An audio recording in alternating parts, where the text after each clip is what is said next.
If there's one comment I get over and over again, it's Tom, should I get an iPad Pro or a MacBook Pro? And I've dealt out some pretty simple answers to that in the past, but I think it's finally time to make a video about it and to give you my ex-teacher's very honest opinion. So if you are debating either getting an iPad or a MacBook, then this video is for you. And of course, if you like aesthetic tech and iPad content, be sure to subscribe. I've got loads of that on this channel, so come and join the community. Anyway, let's get into it. Before really getting into the weeds on this one, I first strongly recommend you to think about this. What do you actually need to get from a computing device? Are you a more classical user, like browsing the internet, writing an essay, taking the odd Zoom call and answering emails? Or are you a more pro-level user? Are you editing videos or photos, coding, getting into music production, graphic design? Or do you want to make use of industry-level applications? Being upfront with yourself about these things should make it easier for you to decide whether to get an iPad or a MacBook, but a fair warning, sometimes when you're buying a new product, it's really easy to fall into the trap of, with this new thing, I can finally do that thing. But if you're not already trying to do whatever that is on your current device, no matter how bad or good it is, you might not actually end up doing it on the new one either. There are exceptions to that, of course, but it's always best to look back at your use and just to be really honest with yourself. Otherwise, you'll end up spending more than you need to, or you'll end up with a device that you don't really need. With that aside, let's talk about how an iPad Pro, or any iPad for that matter, might make sense. And I'll start by saying something I've talked about on this channel before in previous iPad videos. iPads really excel when they're not trying to be a laptop. It's a different device altogether, and while there is some crossover between the two, it really comes into its stride when it's delivering an experience only an iPad can. A good example of this is note-taking with the Apple Pencil, which is a truly wonderful experience on the iPad. The form factor, size, and the quality of the pencil all come into full focus here, and I find it delivers a really excellent experience. The same goes for apps like Procreate, which allows artists to really interact with their creations without having to dive into expensive apps to create amazing things. The iPad also excels in its portability. If you're moving around a lot and don't want something big weighing you down, then the iPad is really fantastic for that. It's also no slouch with the more classical computing tasks I mentioned earlier, and with the Apple Magic Keyboard too, you can have a really excellent typing experience on the iPad that's akin to a laptop. I've spoken to people who wrote their entire university thesis on an iPad, and well, they pretty much loved it. And I totally get it. As cliche as it sounds, working on an iPad is fun. It's such an enjoyable way to work. Opening it up and getting things done never feels like a chore, and having that mood towards working is a really great feeling to have. On the surface, iPads are also cheaper than MacBooks too. If you're looking at the standard models, you can get into the ecosystem for a surprisingly small amount, but don't be overly fooled when you start moving up to the Air and the Pro iPad models, upgrading the storage or adding a pencil and keyboard. Things really start getting a lot more expensive, and in the end, the actual price difference between it and a MacBook can be quite minimal. The main thing to consider with an iPad though is, can you work within the limitations of iPadOS?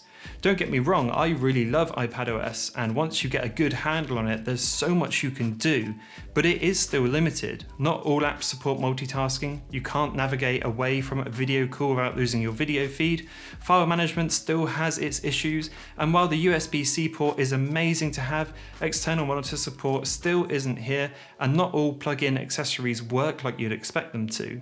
And look, I'm not trying to dunk on the iPad here. I've got loads of videos on what the iPad can do and how I personally use it, so I'll link some of the best ones in the description, and you can find loads more on the channel, but it's definitely worth keeping that in mind. Okay, so moving away from the iPad, let's talk about how a MacBook may well be the right way to go. Straight up, a MacBook is going to be better at those classical computing tasks I keep talking about. Browsing the internet, video calls without compromise, multitasking and emailing are all arguably better on macOS than they are on iPadOS. And if you're a student, they might work a lot better with your school or university's online facilities too, which is always really useful. The main thing you're going to get from a MacBook though, or any laptop for that matter, is more OS freedom. MacBooks aren't limited by their OS in the same way that an iPad is. You're welcome to pretty much do whatever you want, try untested apps, code new ones, multitask with these, manage files as you see fit, and you can plug in pretty much any accessory and have it work as expected to a degree. Another huge draw of a MacBook though is access to industry level applications.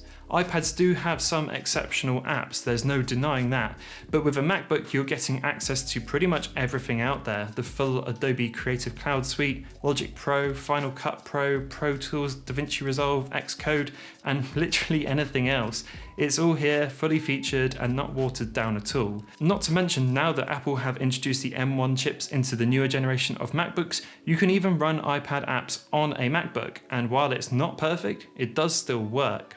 Talking about that M1 chip too, this really lets the newer generation of MacBooks have incredible performance and battery life. And while I don't have one on hand to show you personally, people have been experiencing 3 to 4 day battery life on them, which is genuinely insane. And all the M1 optimized applications have allowed even the cheapest MacBooks to flex some incredible power. And it's still worth keeping in mind that a MacBook can still do 95% of everything an iPad can.